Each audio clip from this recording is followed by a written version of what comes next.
President Joe Biden signed the $1.2 trillion infrastructure deal into law on Monday. It's the biggest transportation bill from Washington in a generation. This is the infrastructure package we've been waiting for our entire lives. The future of the labor movement has never been brighter.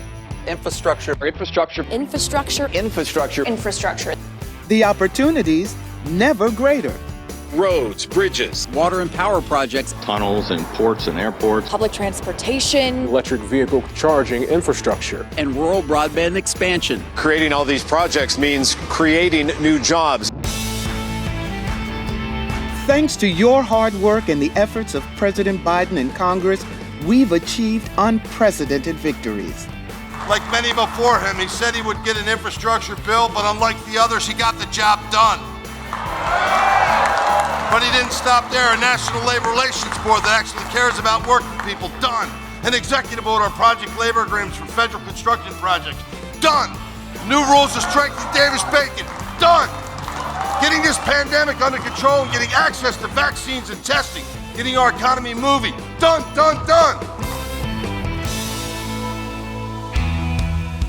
The bipartisan 2021 infrastructure bill is already seeding construction projects across the country, like the Frederick Douglass Amtrak Tunnel in Baltimore. Talked about Maryland's ability to foster pathways for 3 different things for all Marylanders. It is work, wages, and wealth.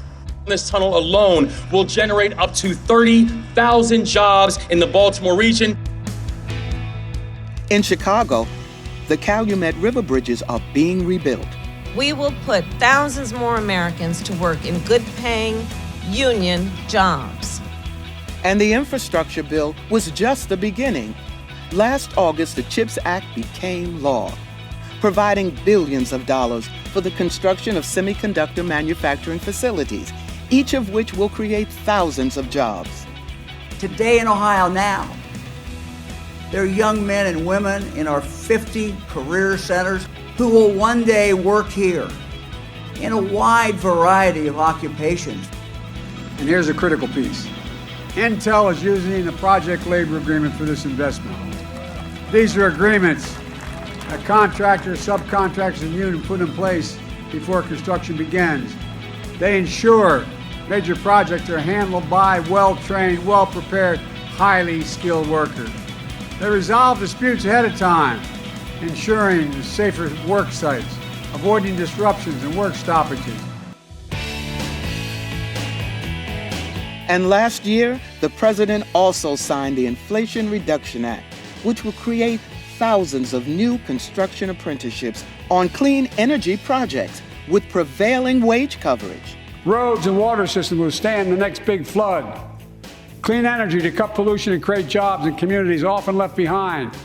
We're going to build 500,000 electric vehicle charging stations installed across the country. What does it all mean? Good jobs at good wages. Workers who will build family savings and household wealth. Laborers, electricians, cement masons, iron workers. And because the president and vice president are staunch allies of the building trades unions, they are fighting hard every day to ensure these projects create as many union jobs as possible. We'll make sure the companies partner with unions, community colleges, technical schools to offer training and apprenticeships. This is an historic opportunity for our movement to help build the infrastructure generation by putting tens of thousands of new union members to work building our country's future, as well as their own. But to capitalize on these critical victories, Congress must reform our nation's burdensome permitting process to ensure that projects actually start and union jobs are actually created. They must also pass the National Apprenticeship Act, a bill that will strengthen our country's use of registered apprenticeships in construction and other industries. Beyond Congress, we must meet the looming demand for tradeswomen and men to get all this work done. We must expand our training and recruitment efforts far beyond anything we've done before. These are good jobs you can raise a family on, and most don't require a college degree. We're committed to making sure women and people of color and all workers have real access to pre-apprenticeship programs, apprenticeship programs. It's important for us to start with those workers who have been at the bottom for far too long. And I want you to reach into every rural and urban community in this country and make sure that men and women in those communities, many of whom haven't had an opportunity for a middle-class, family-sustaining career in generations, are lifted up through these investments. We need to celebrate the outstanding work done by traditionally underrepresented groups.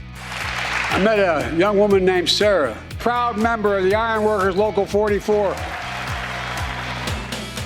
Our leaders and business managers must implement PLAs and expand apprenticeship readiness programs that provide career pathways for the historically marginalized.